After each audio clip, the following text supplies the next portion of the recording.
वर्षों तक वन में घूम घूम, बाधा विघ्नों को चूम चूम, सब धूप घाम पानी पत्थर, पांडव आए कुछ और निखर। सौभाग्य सब दिन सोता है, देखे आगे क्या।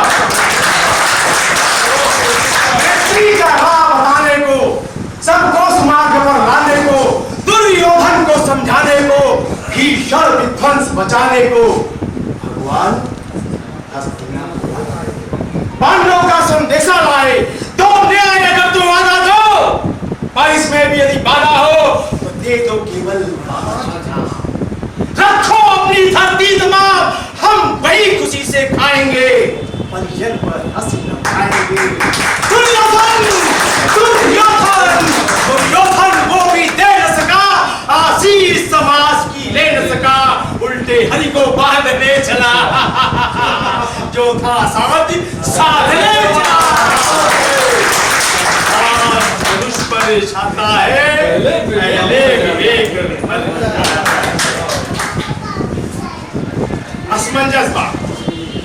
असमंजस बाबू नाम थोड़ा अजीब सा नाम है ना। इसे आप ऐसा भी कह सकते हैं कि लीक से हट कर। वैसे आपने ध्यान नहीं दिया होगा, या शायद ध्यान दिया होगा कि समाज में नोटिस उसी चीज की ली जाती है जो लीक से हट। वही काम करने में आनंद मिलता है जो लीक से हटकर होता है। आनंद शब्द कोश का सबसे रस भरा शब्द आनंद। यह एक ऐसा क्षण है, एक ऐसा लम्हा है जिसे निर्मित करना होता है। यह बाजार में बिकने वाला कोई गिफ्ट आइटम नहीं है। कष्ट के लिए आनंद सबसे निश्चित दबा रहेगा। आनंद सबसे अलग थलग होने में उसे अपने लिए तलाशना, ढूंढकर अपनी जिंदगी में शामिल कर लेना, यही जीने की कला। मेरे गुरु जी कहा करते थे, जिंदगी में बहुत बड़ा आनंद जैसी कोई चीज नहीं। आनंद की तो छोटे छोटे इसे अपने हाथ से मत निकलने देना, यही तुम्हारी जिंदगी को खुशमय बना है। मैं जानता हूँ आप यहाँ मेरे गुरु जी की बाणी सुनने नहीं आए हैं, तो अपन नशा देते आ जाए। असमंजस बाबू नाम है मेरा। वैसे नाम का कहानी से कोई संबंध नहीं, बल्कि मैं तो कहता हूँ कि नाम का जिंदगी से भी कोई संबंध नहीं होता। नाम तो सिर्फ शरीर की पहचान की सुविधा के लिए होता है। मनुष्य का मूल्यांकन उसके कर्मों से होता है। राम सिर्फ इसलिए पूजनीय नहीं है क्योंकि उनका नाम राम है। राम पूजे जाते अपने विशिष्ट कारणों से। उन्होंने जीवन में जो उपलब्धि प्राप्त, अगर दशरथ उनका नाम राम की बजाय अनिल रख देते तो हम उन्हें भगवान अनिल के नाम से पूछते। क्योंकि इस कहानी में मेरा कोई नाम रखना था, इसलिए असमंजस रख दिया गया। मेरी जिंदगी भी असमंजस से भरी है। हर कदम पर मैंने अपने आप को असमंजस की स्थिति में पाया। पिता के साथ संबंध रखूं न रखूं, गुरु को खुश करूं न करूं, शादी करूं न करूं, नौकरी पर जाऊं न जाऊं, मेरी जिंदगी असमंजस से भरी है। मेरे अपने पिता से कभी नहीं, पिताजी मां से कहा करते थे, अपने लड़के को समझा दे, अगर इस घर में रहना है तो मेरे तरीके से रहना होगा। हाँ, ये बात बात पे तकरार करना, इनकार करना, ये बदतमीजी मैं बर्दाश्त नहीं कर सकता। समझा दे अपने लाडले को कि मैं उसका बाप हूँ, वो मेरा बाप नहीं। दूसरे के बच्चों को देखो, अपने बाप का कितना सम्मान करते, उसकी हर आज्ञा का पालन करते, और एक ये अपना लड़का है। तुमने भी क्या औलाद पैदा की है। जी, मेरे पिताजी को शिकायत थी कि मैं उनका सम्मान नहीं करता, और मेरा अपने आप से प्रश्न था, क्या कोई सिर्फ इसलिए सम्मान का हकदार हो जाता है क्योंकि वो एक बाप है, उसने एक बच्चा पैदा किया है? क्या बच्चे पैदा करना बहुत बड़ी उपलब्धि है? क्या बच्चे पैदा गिने चुने व्यक्ति ही कर सकते हैं? क्या इसके लिए तालीम की जरूरत होती है? नहीं, बिल्कुल नहीं। बच्चे तो कीड़े मकोड़े पशु पक्षी सभी पैदा करते हैं। सम्मान की वजह सिर्फ पैदा करना नहीं होता, सम्मान की वजह पैदा होने वाले की परवरिश के कारण। लेकिन नहीं, हमने पैदा किया है, इसलिए हमारा सम्मान करना पड़ेगा। इसलिए मेरे पिता से वो एक आज्ञाकारी पुत्र चाहते थे और मैं एक जिम्मेदार बाप। हम दोनों की चाहत पूरी नहीं हुई। मैं पिताजी का घर छोड़ के चला आया। इस बात को कई वर्ष गुजर चुके हैं, लेकिन आज भी मैं अपने संपर्क में आने वाले हर पिता से कहता हूँ, आप आज्ञाकारी पुत्र की कामना कभी मत करना। मूर्ख है वो आदमी जो ये इच्छा रखता है कि उसका पुत्र आज्ञाकारी हो। अगर पुत्र आज्ञाकारी है तो ये खुश होने की वजह नहीं, बल्कि चिंता का कारण होना चाहिए। आपकी बात न मानने के लिए दम चाहिए, हिम्मत चाहिए, काबिलियत चाहिए, क्योंकि सच को साबित भी करना पड़ता है। लेकिन हाँ कहने से आपको कुछ नहीं करना पड़ता। बाप भी खुश और बेटा भी जिम्मेदारी से मुक्त। कुछ गलत हो गया तो कहते ही बनता है, आप नहीं तो कहा मैं क्या करूं। आज्ञाकारी बच्चों का भविष्य बहुत अंधकारमय है। जो आलसी, सुस्त और कामचोर है वो आज्ञाकारी बन जाता है।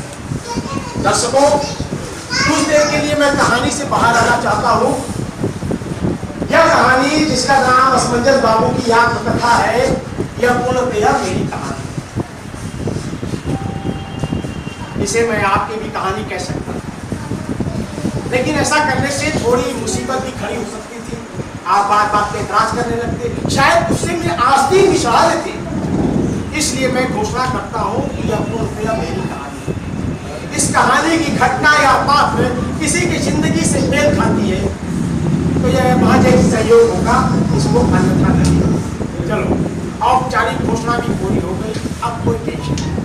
अब मैं पूरा कहानी के अंदर आ जाता हूँ। कहाँ पहुंचे थे?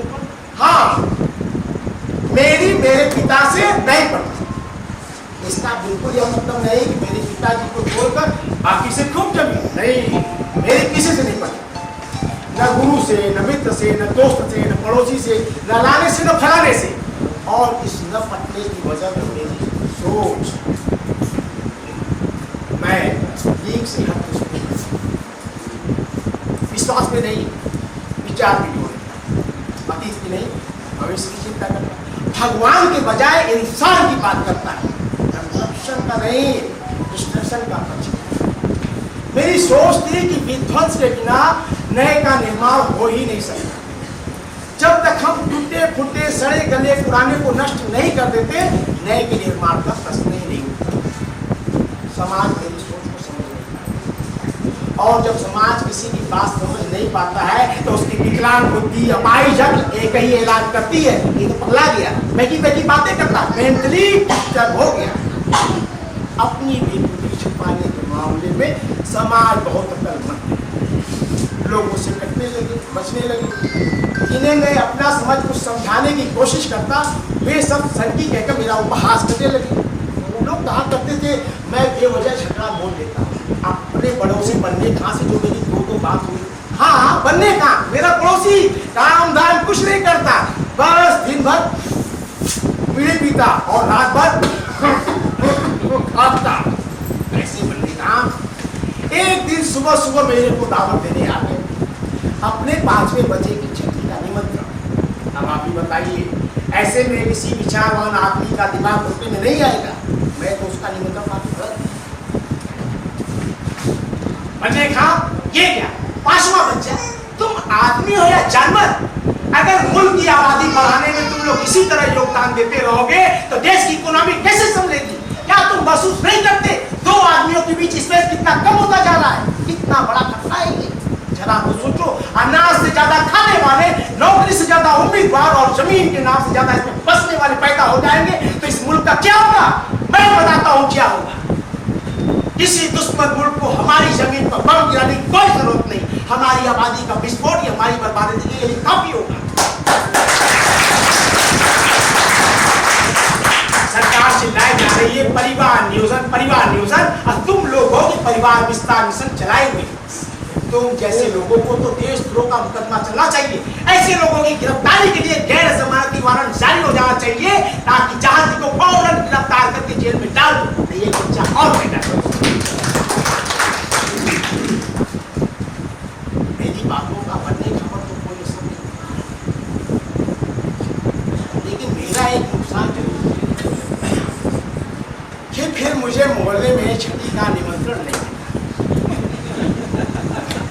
बच्चे लगातार पैदा होते रहे, छठी मनती रही, निमंत्रण बढ़ते रहे, महफिलें सजती रही, लेकिन उसमें असमंजस बाबू कहीं नजर नहीं है। मेरे मोहल्ले वालों से जमी नहीं, जमती भी कैसे, वे नदी के बहाव के साथ बह रहे थे और मैं खाने के विपरीत कह रहा। नतीजा ये निकला, मेरी आलोचक बढ़ गया, मैं मोहल्ले में अलग थलग पड़ गया। अकेला हो जाना औरों के लिए तकलीफदायक हो, लेकिन मेरे कुछ इत्मीनान था, क्योंकि मैंने फैज के उस कौल को निभाया था जिसमें उन्होंने फरमाया है, हर संजीदा लिखने वाला, कहने वाला अपना कमिटमेंट रखता है, उसे अपनी जिम्मेदारी निभानी चाहिए और किसी किस्म के खौफ से अपनी राय बदलनी नहीं चाहिए, मौका परस्ती नहीं दिखाना चाहिए, चंद टकों के एवज में उसे अपना नजरिया नहीं बेचना चाहिए।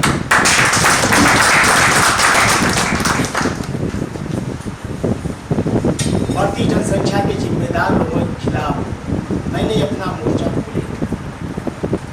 एक मौके पर मौजूद लोगों के सामने मैंने बेखौफ साफ कहा था, साथियों, दीवारों पर स्लोगन लिख देने से बढ़ती आबादी रुकने वाली नहीं है। सरकार को चाहिए कि मुल्क में कानून लागू कर दे कि हर किसी को बच्चा पैदा करने का अधिकार नहीं है। अगर किसी को बच्चा पैदा करना है तो पहले उसे सरकार को आवेदन पत्र लिखकर इसकी अनुमति लेनी होगी। सरकार डॉक्टर से इस बात की सर्टिफिकेट लेगी या तो पति शारीरिक रूप से पूरी तरह फिट है और एक स्वस्थ सुंदर बुद्धिमान बच्चे को जन्म दे सकती है, उससे उसकी आमदनी का ब्यौरा भी मांगना चाहिए। यदि अधिकारी संतुष्ट हो जाते हैं कि बच्चे का लालन पालन, पढ़ाई लिखाई, खिलौने, कपड़े और उज्जवल भविष्य बनाने में सक्षम है, उसे ही बच्चा पैदा करने की अनुमति मिलनी चाहिए। लेकिन इस देश में, जो कि देश नहीं बहुत बड़ा पागल खाना है, आप जागती नजरों से देखिए तो यहाँ बीमार, पागल, अपाहिज, भिखारी सब बच्चे पैदा कर रहे हैं। अरे ये मुल्क के क्या काम आएंगे सिवाय भीड़ बनने के। ये पैदा होकर बीमारी, बेकारी, भूखमरी के अलावा कुछ नहीं देंगे। आगे चलकर ये बीमार नस्ल सब तीन वस्तुओं में तब्दील हो जाएंगी। मैं हाथ जोड़कर विनती करता हूँ, हमने मनवा ढोने वाले मजदूर बहुत पैदा कर लिए, अब कुछ आइंस्टीन तो पैदा कर लो।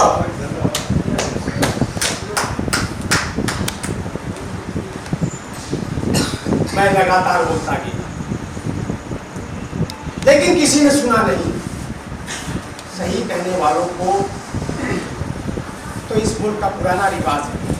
यहाँ के लोगों से राम कृष्ण, गुरु नानक, महावीर जैसे बुद्ध पुरुषों ने कितना बोला, तो ये सब असमंजस बाबू की हैसियत ही क्या है।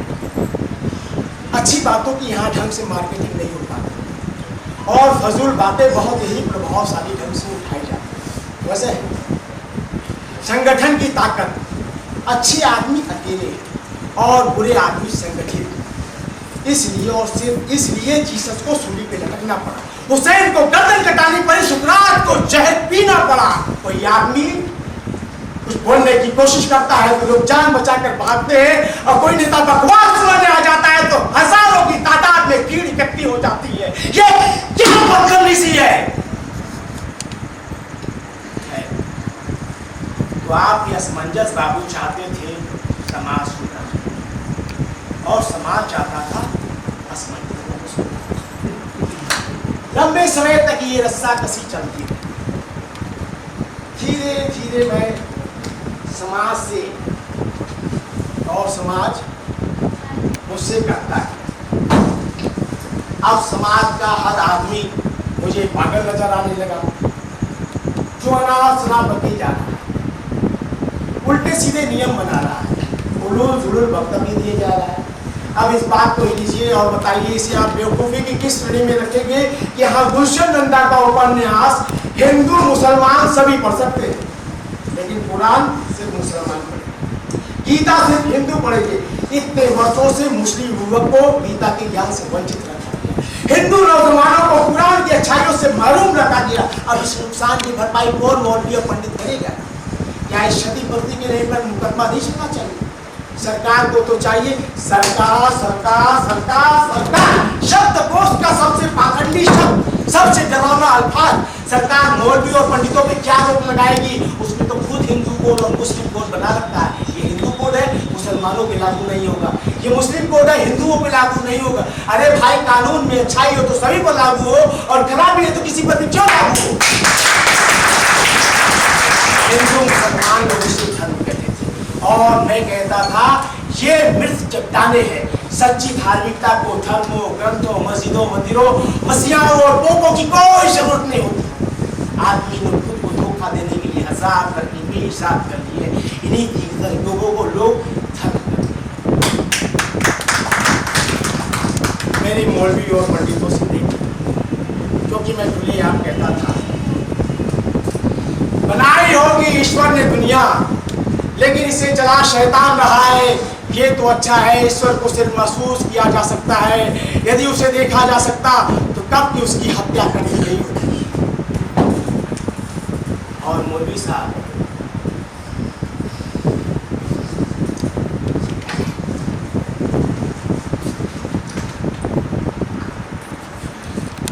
मुझे देखते तो लाहौर बोलने लगते हैं। बात उन दिनों की है जब मैं मुस्लिम बस्ती में रहता था। खुदा की कसम, मोहल्ले के लड़कों से बहुत परेशान था। जब देखो नारायण तकबीर करते हुए तलवार लेके बाहर दौड़ने लगते। एक दिन मैंने कलीमुद्दीन को रोककर पूछ लिया, भाई ऐसी क्या आफत आ गई है जो नंगी तलवार लिए दौड़ रहे हो? कलीमुद्दीन बोला, ये वक्त वास्तव में का नहीं है, इस्लाम खतरे में, मुसीबत में है। मैंने कहा, अरे भैया, ये ऐसा कैसा मजहब है जो हर चौथे दिन मुसीबत में आ जाता है? इतने कमजोर मजहब को तो दूर से ही सलाम कर। अरे पगले, मजहब इंसान को संभालता है, इंसान मजहब को नहीं। अब उसी दिन की बात है, सर में घुटना तलवार ये बड़बड़ा रहा था, नाले को जिंदा नहीं छोड़ूंगा, नाले को जिंदा नहीं छोड़ूंगा। मैंने कहा, अरे भाई, ऐसी क्या क़यामत आ गई, जो एकदम आ गया, पार की बात आ गई, किसे नहीं छोड़ोगे? सलेम घुटना तलवार लहरा के कहने लगा, और हिंदू अंदर की हिम्मत देखो, मसीह भाई की मुर्गियों को कार से कुचल दिया है। उन्होंने समझ क्या रखा, दिखा दूंगा कि हमने भी चूड़ियां भेंट कर रखी है। मैंने उसे समझाया और मौलवी साहब के पास ले गया और उनसे अर्ज किया, मोहतराम, इस नौजवान को समझाइए, ये मुर्गी की खातिर इंसान की जान लेने पे आमादा हो गया है। क्या मुर्गी इतनी कीमती हो गई है और आदमी इतना सस्ता? आज अचानक मुर्गी पे इतना प्यार क्यों बढ़ाया? वरना कल तक तो खुद मुर्गी को फ्राई करके खाता था। मौलवी साहब ने उसके सर पे हाथ फेरते हुए बोला, बेटा, मैं क्या सुन रहा हूँ, ये बात ठीक नहीं। मैं चाहता हूँ कि एक सच्चे मुसलमान हो, पक्के मुसलमान हो। मौलवी साहब की बात साहब, ये क्या बातें रहे? अगर कच्चा मुसलमान इतना खतरनाक है तो पक्का मुसलमान कैसा होगा? ये तो मौलवी साहब थे जो मुझे देखते तो लाहौर पढ़ते, लेकिन मेरी तरफ देखते तो थे। लेकिन पंडित जी तो मेरी तरफ देखते ही नहीं थे। मुझे आता थे, रास्ता बदल देते थे। अगर बेटे के घर जाना होता तो बेटी घर चले जाते, लेकिन मेरा चेहरा नहीं देखा। मेरी और पंडित जी की न पटने की वजह भी कोई वजह थी। दरअसल वे अपने धर्म को अपनी नजर से देखते थे। यहाँ तक तो ठीक था कि वे अपने धर्म को अपनी नजर से देखते थे, लेकिन समाज को तकलीफ ये पैदा हो गई कि हम उनके धर्म को अपनी नजर से देखने लगे। अब मुझे किसी के हिंदू होने और मुसलमान होने से कोई एतराज नहीं। मुझे एतराज था उनकी वेशभूषा से, उनके ड्रेस से, यूनिफॉर्म से। आप अपने हिंदुत्व को, अपने इस्लाम को सड़कों पर क्यों प्रकट करते हैं? आपका हिंदुत्व आपके हृदय में होना चाहिए, आपका इस्लाम आपकी आत्मा में बसना चाहिए। बाजारों, दफ्तरों और बगीचों में तो तुम्हें सिर्फ एक नागरिक नजर आना चाहिए। अपने देश के एक हिस्से को बंटकर पाकिस्तान बन जाने के जो भी बहुत से कारण हो, उसमें एक कारण वेशभूषा भी था। क्योंकि जिन्ना उतने मुसलमान नहीं दिखते थे जितने गांधी जी हिंदू नजर आते थे। धोती, जनेऊ, टीका, आश्रम, भजन, ये सब देखकर उस दौर का मुसलमान डर गया और सोचने लगा, ये देश की चिंता करने वाला नहीं, धर्म की चिंता करने वाला आदमी। शायद वो सही सोचते थे, क्योंकि कहने को तो गांधी जी जिंदगी पर यही कहते रहे, ईश्वर अल्लाह तेरो नाम रघुपति राघव राजा राम पतित पावन सीताराम। लेकिन जब बोली लगी हे राम, अल्लाह को भूल जुबान पर वही आया जो पेट में था। तेरा ऐसा बोलना ही मेरे लिए श्राप साबित हो गया। समाज में रहने के लिए झूठ बोलना जरूरी है। झूठ की ये सच्चाई मेरी समझ में नहीं आई। मैं सच बोलकर पिछड़ गया, दूसरे झूठ बोलकर ऊंचाइयों में पहुंच गए। ये जमाना तो ऐसे है जैसे सोच की कंघी का एक हर दाता टूट गया, जैसे समझ के कुर्ते का एक चिथड़ा उड़ गया, जैसे आस्था की आंख में एक दिल का चुभ गया, जैसे विश्वास के कागज पर स्याही गिर गई, जैसे इश्क की जुबान पर एक छाला उठाया, जैसे विश्वास के बूटी से एक नीलम गिर गया। लगता है मुल्क के अच्छे वक्त को इब्लीस से निगल लिया। मेरा कृषि प्रधान देश दंगा प्रधान देश से दूषित हो गया। मजहबी दंगे त्योहारों की तरह हर साल समय में मनाए जाने लगे। यहाँ हर साल दंगे होते, एकता समिति गठित होती, शांति की अपील जारी होती और फिर बड़े पैमाने पे गुंडों की, लेकिन दंगे बंद नहीं होते। गुंडों को पकड़ने से दंगे बंद होंगे भी नहीं। दंगों की रोक लगानी है तो गुंडों को नहीं, महात्माओं को। लेकिन मेरे बोलने से क्या, मेरे बोलने को लोगों ने बकवास किया। मैंने जुल्म के विरोध में अल्फाज बुलंद किए तो उन्होंने जालिम के समर्थन निकालने में सवालों ने मुझे पूरी तरह खारिज कर दिया, घोषित कर दिया कि ये शख्स पूरी तरह नकता है। हर सभा समिति ने मेरा पेश किया। मैंने जिंदगी में इश्क किया और जिंदगी एक वेश्या की तरह मेरे इश्क पर हंसती रही और मैं उदास एक नामुराद आशिक सोचो खुलता रहा। पर इस वेश्या की हंसी को जब मैंने कागज पे उतारा तो उसके गले के अंदर से एक चीख निकली, एक दर्द उठा, एक दर्द जो सिगरेट की तरह मैंने चुपचाप लिया है, सिर्फ है जो सिगरेट से मैंने रात की तरह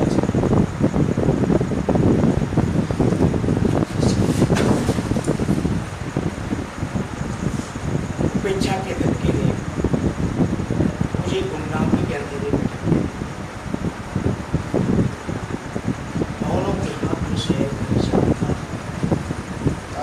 ऊंचा कर दिए जाता। जिंदगी की इस मुकाम पे अचानक महसूस हुआ यहाँ सुनने वाला कौन है जो मैं बोलता हूँ। यहाँ के लोगों से तो राम कृष्ण गुरु नानक जैसी हस्तियों ने कितना बोला, लेकिन लोगों ने उनकी नहीं सुनी और दुनिया लगातार बस से पत्थर होती चली गई। मेरा बोलना उस देश में क्या मायने रखता है। जान राजाओं के कान देना प्रजा की आवाज थी, जहां अस्पताल के दरवाजे पे हक सच्चाई ईमान और कद जाने कितने ही लफ्ज बीमार पड़े कहते हैं। यहाँ व्यंग मत बोलो, यहाँ व्यंग मत बोलो, काटता है जूता तो क्या हुआ, पैर मैंने सही सिर पर रख बोलो। व्यंग मत बोलो, व्यंग मत बोलो। अंधों का साथ हो जाए तो खुद भी आंखें बंद कर लो, जैसे सब टटोलते हैं राह तुम भी टटोलो। व्यंग मत बोलो, व्यंग मत बोलो। क्या रखा है गुरु इतने में, हर एक का चक्र का क्यों बेचने में। संत के लिए निरस्त टूटा पहिया दे, लड़ने से बेहतर है जैसी दुनिया है उसके साथ बोलो। व्यंग मत बोलो, व्यंग मत।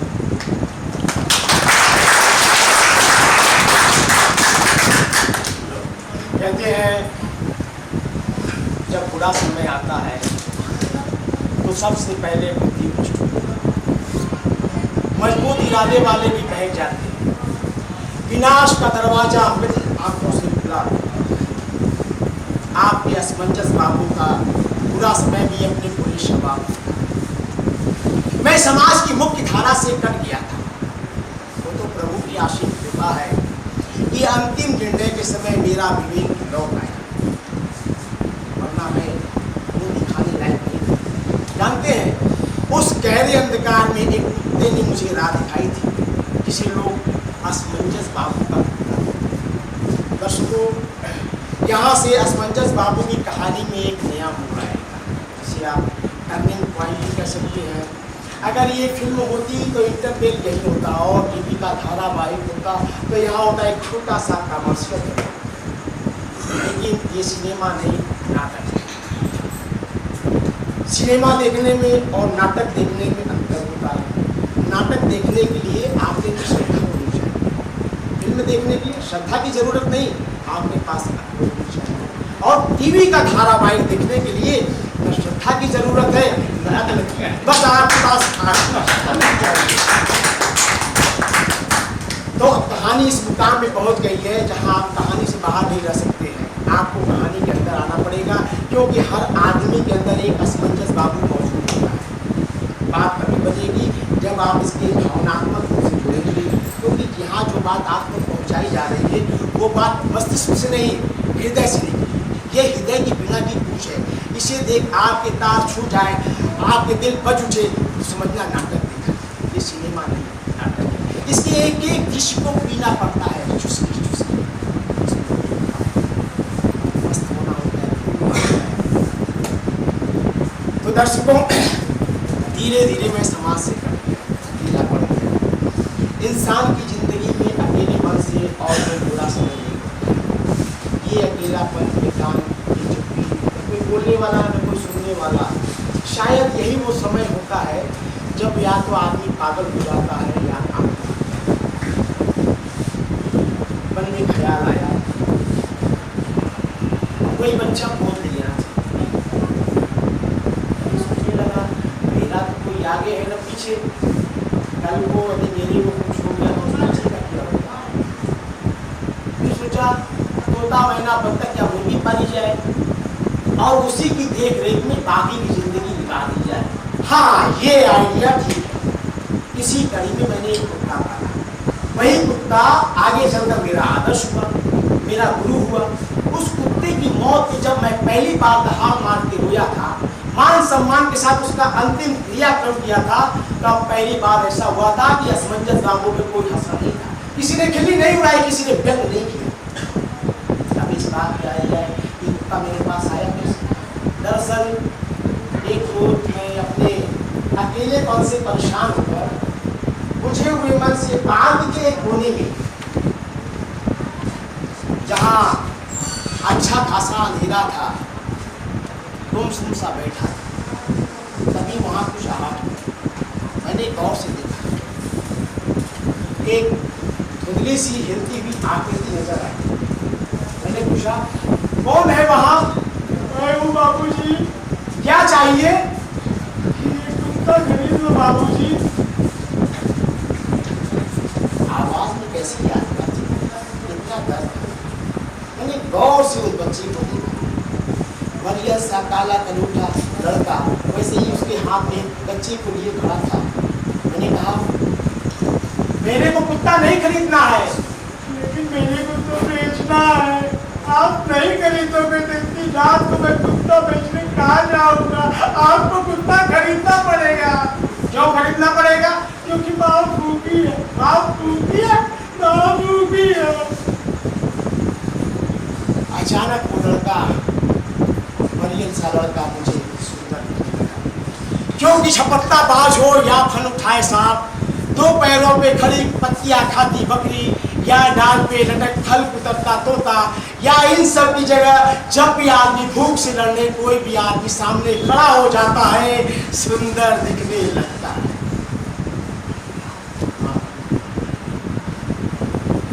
तीन शब्द की इस वाक्य में दो शब्द कितने क्रांतिकारी है, एक शब्द में लिखा गया महाग्रंथ है। शब्दकोश का सबसे सुंदर शब्द, शब्दकोश का सबसे ग्रामी अल्फाज, जीवन में माँ भी सच, जिंदगी की जांच दोनों तरफ से चलती है। माँ उसकी याचना ने इतना पीड़ित किया, मैं बिना सोचे विचारे उस वजह से आकर्षण जेब में हाथ डाला, जितने पैसे थे निकाल कर बिना गिने उस छोटे की हाथ में दिए। पैसा पाते ही घोड़े की गति से भागा और देखते ही देखते अंधेरे में आंखों से ओझल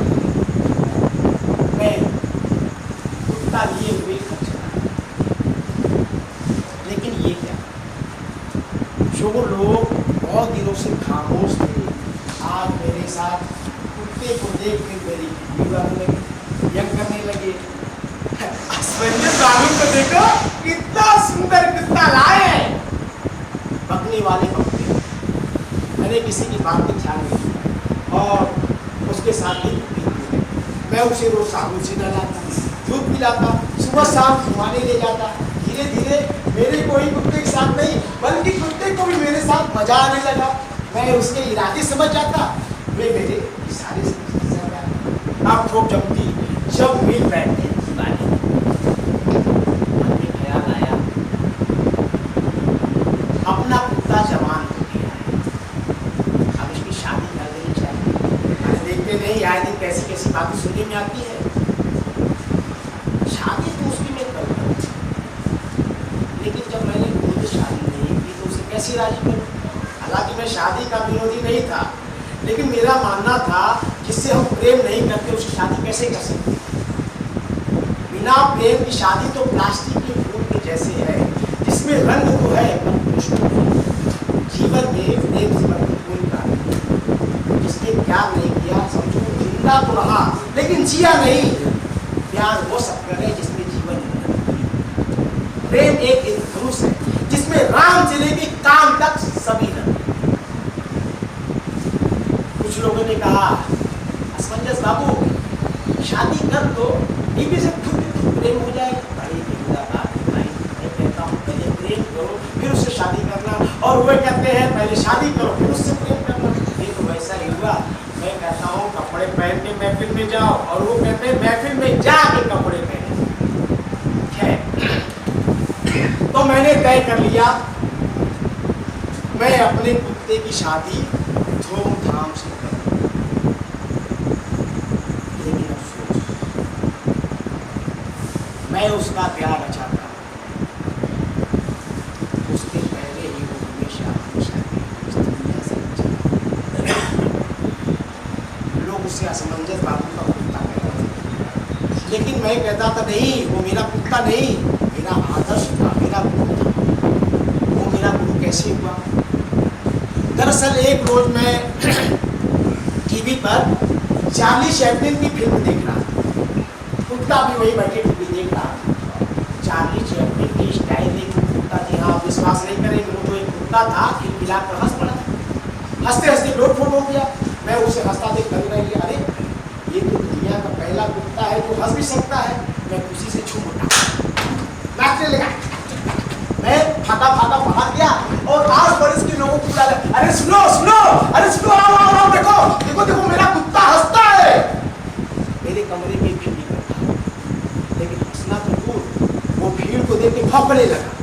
मैंने उससे हाथ जोड़ के मैंने कहा कि बस एक बार हंस दे। कुत्ता नहीं ऐसा, बस वो देखता है कुत्ता तो नहीं ऐसा, लेकिन लोग मुझ पर जरूर हंसने लगे, खिल्ली उड़ाने लगे, व्यंग करने लगे और ये कहते जाने लगे लगता है असमंजस बाबू अब पूरे ही पागल हो गए। मेरे को ये साले की खींच के दो, अभी तक कैसे खिला कर हंस रहा था और अब नखरा दिखा रहा है। कोई बात नहीं, आज नहीं हंसा तो कल हंसेगा, लेकिन ये पक्का है अपना कुत्ता हंसने वाला है। कुछ दिन और बीते। एक रोज मैं शाम के वक्त अपने कुत्ते को लेकर बाजार घुमाने गया। बड़ी भीड़ थी। अचानक बादल गरजने लगे और तेज हवा के साथ जोरदार बारिश शुरू हो गई। औरों की तरह मैं भी कुत्ता को लिए दिए एक आड़ में खड़ा हो गया। तभी वहां एक तार आकर रुकी, उसमें से धोती पहले एक मोटा सा सिर निकला, उसके हाथ में छाता। उसने जैसे ही छाता खोला, छाता उसके हाथ से छूट दूर हवा में उड़ा गया। अब समाने से छाते के पीछे पीछे भाग रहा था। उस दृश्य को देखकर कोई हंस पड़ा। हंसते हंसते हर शख्स एकाएक रुक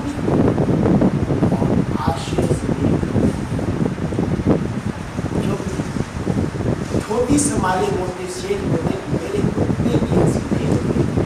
वो हंसते हंसते गोल गोल हो रहा था। वहां भीड़ इकट्ठा हो गई, ट्रैफिक जाम हो गया। हर आदमी कुत्ते को हंसता हुआ देखना चाहता है। बात मिनटों में चारों तरफ बहुत फैल गई। पत्रकार, फोटोग्राफर, न्यूज चैनल वाले भी आ गए। चंद घंटों में एक अंतर्राष्ट्रीय खबर हो गई। फला फला जगह एक असमंजस बाबू रहते हैं जिनके पास हंसने वाला कुत्ता है, जिसे मैं सामान्य भगड़ा समझता था, उसने मुझे अंतर्राष्ट्रीय पहचान दी। अब मैं कुत्ते का अब मैं उसे और प्यार करने लगा। जब उसे घुमाने ले जाता तो कहते, असमंजस बाबू बेटे को घुमाने ले जा रहे हो, और वह किसी को देख अपने रहता, आपके साथ तो ताव दिखा रहा है। सब कुछ बहुत अच्छा था। ये एक दिन बहुत कुछ बुरा हो गया। अच्छे दिनों के घेरे में एक बुरा दिन भी प्रवेश कहते हैं ना, जब बुरा समय आता है तो सबसे पहले बुद्धि भ्रष्ट हो गई। उस दिन मेरी बुद्धि भ्रष्ट, जो जिंदगी का सबसे मनुष्य दिन था वही मुझे सबसे एक पुराने पक्षी और उसी एक विदेशी मेहमान को लेकर मेरे घर पहुंचे और मेहमान से परिचय कराकर कहने लगे, ये दुनिया के बहुत बड़े रईस हैं, इनका सपना है, अरबों खरबों रुपया इनके पास है, इनका सपना है कि दुनिया की हर विचित्र चीज इनके बंगले में हो। असमंजस बाबू, जब से इन्होंने आपके कुत्ते के बारे में सुना है वो उसे पाने के लिए विजय करे। इस कुत्ते के बदले सेठ से 15-20 लाख रुपए आराम से मिल सकते। जरा सोचो असमंजस बाबू, 15-20 लाख रुपए किसे कहते हैं? बुढ़ापा आराम से कटेगा। दर्शकों, उस परम परमात्मा की कसम खा के कहता हूं, वो मेरी जिंदगी का पहला दिन था जब मैंने किसी और की नहीं, सिर्फ अपनी और अपने भविष्य की चिंता की। आज वो दिन याद करता हूं तो मेरा सिर्फ सर्व से छूट जाता है। यानी अपने उस पीछे करने का फैसला था। 20 लाख रुपया सुनकर मेरा माथा फिर गया। मैं कुत्ता बेचने को राजी हो गया था, लेकिन फिर एक खरीदार एक बार कुत्ते को हंसता हुआ देखा और उसे हंसना मैंने उसके सामने आड़ा पीछा वो बनाया और पटा करके उसके सामने बंदर बना गधा बना, लेकिन कुत्ता नहीं हंसा। मैं गुस्से से बेकाबू हो गया और झूठ किया उसकी आंखों में देखा। उसकी आंखों में एक अदालत, एक काली चमक, जैसे कोई वकील उसके अंदर छिड़क कर रहा हो और उसने सवालों का अनुमान ही नहीं जवाब ही माना। एक बार मेरे बात में एक बार हंस दे, लेकिन कुत्ता नहीं हंसा तो नहीं हंसा।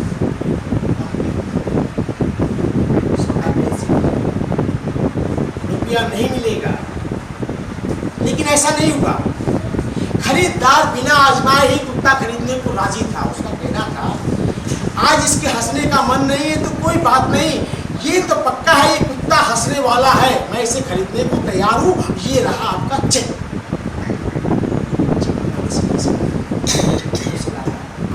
उसे चुभने लगा, मुझे ऐसा करता था, कुत्ता हंसने लगा, कुत्ता हंसने लगा, सेठ को लगा उसके पैसे वसूल हो गए, वो झूम के नाचने लगा।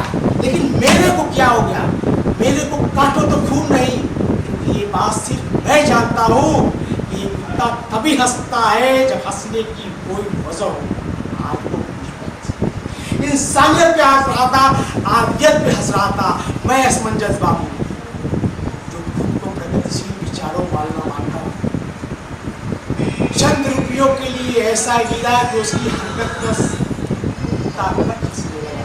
नहीं नहीं नहीं, मैं चंद रुपयों के लिए समाजी मानवता को इतना कलंकित नहीं कर सकता कि उसकी होता तो कुत्ते भी हंसने लगे। मैंने चेक के टुकड़े टुकड़े कर दिए और हाथ जोड़ माफी मांग कहने लगा, मैं कुत्ता नहीं बेच सकता, मैं कुत्ता नहीं बेच सकता।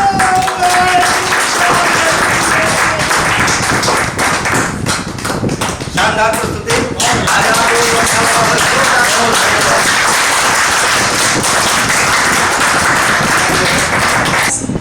निर्णय लेने में असमंजस की स्थिति उत्पन्न हो ही जाती है। और सबसे बड़ी बात तो ये है कि जैसा मैं पहले भी बताती रही हूँ कि नाटक में रिटेक नहीं होते हैं और कमर्शियल ब्रेक नहीं होता है। ऐसी कहानी को जो दर्शकों को बांध के रखे, उसको देखने की लालसा हमेशा बनी रही। ये बहुत बड़ी उपलब्धि है आपकी कि आपने इसको जो है एक मार्मिक चित्रण के द्वारा जो है हम सबके मन मस्तिष्क में बैठाया, और इसमें कहीं ना कहीं 2-4 लाइनें 2-4 जगह ऐसी भी थी जो हमें सचमुच भविष्य में सोचने को मजबूर कर रही हैं कि वास्तव में हम क्या सोच रहे हैं, हमारा समाज कहाँ जा रहा है। एक बहुत ही छोटा सा प्रयास जय भारती जी द्वारा जो पिछले साल किया गया था, उसको हम लोग चाहते तो थे कि बहुत बड़ा बृहद रूप में हो, लेकिन नहीं हो पाया। लेकिन हम कहेंगे कि बूंद बूंद से गढ़ा बढ़ता है।